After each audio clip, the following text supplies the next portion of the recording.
Do you want more success, more growth, more results? Then it's time for the Boundless Success Accelerator from the Modern Observer Group. This isn't your average coaching program. It's where top performers come to dominate.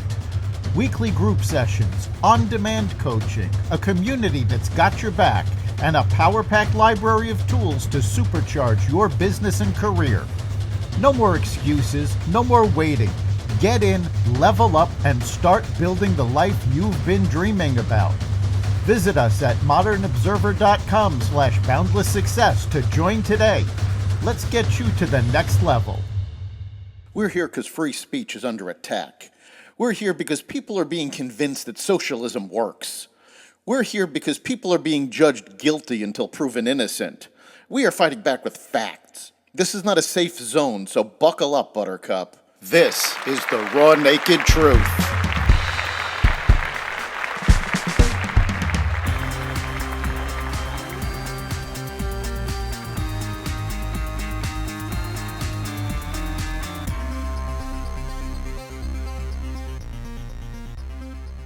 Iran and Russia near a defense pact, a new search engine from OpenAI, a dismal jobs report, and more. Welcome to the Raw Naked Truth. I'm your host, Eric Lopkin, and here's the news you need to know.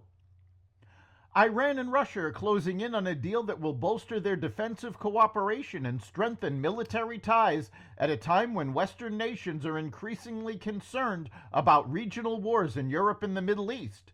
The treaty on a comprehensive strategic partnership between Russia and Iran that is being prepared will become a serious factor in strengthening Russian-Iranian relations, Russian Foreign Minister Sergei Lavrov said on Thursday, according to a Reuters report. The foreign minister, who said the treaty would be signed in the near future, claimed that the deal will confirm both Iran and Russia's interests of peace and security at the regional and global levels. U.S. Secretary of State Antony Blinken confirmed on Thursday that 8,000 North Korean soldiers in Russia are expected to begin combat operations against Ukrainian troops in Kursk in the coming days. The secretary said that of the 10,000 North Korean soldiers believed to have been sent to Russia for training, 80% of that force is now in the Kursk region, where Ukraine first launched an incursion in August. Ukraine has since captured and held on to roughly 460 square miles, according to reports earlier this month, not only prompting civilian evacuations from the region, but also forcing Russia to fight its war on its own territory.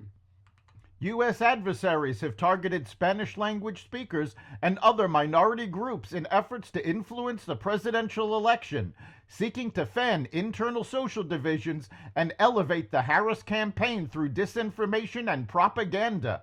Both Russia and Iran have attempted in recent months to focus on specific slices of the electorate to influence voters towards their preferred outcome, according to U.S. intelligence officials and disinformation researchers.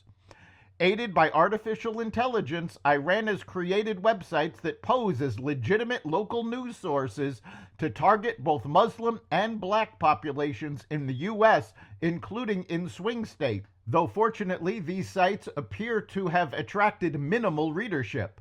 In a far more significant effort, Russia has invested heavily in overt and covert efforts to create Spanish-language content, which officials and experts said have grown considerably since Moscow sought to influence the last two presidential elections. Russia sees Spanish speakers as a very appealing audience, including in the U.S., where there are opportunities to make inroads, according to a fellow at the Brookings Institute who has tracked Moscow's efforts to target Spanish speakers.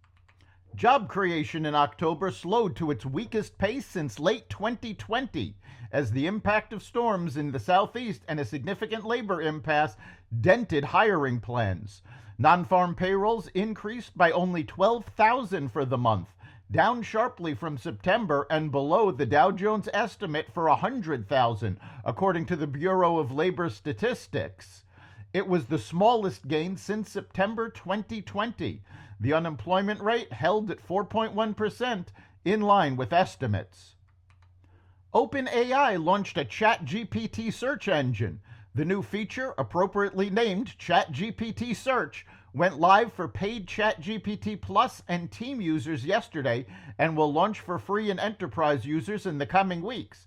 It allows users to search the web in real time like they would with Google or other search engines, but OpenAI boasts that it is free of ads and can answer more conversational queries than its rivals.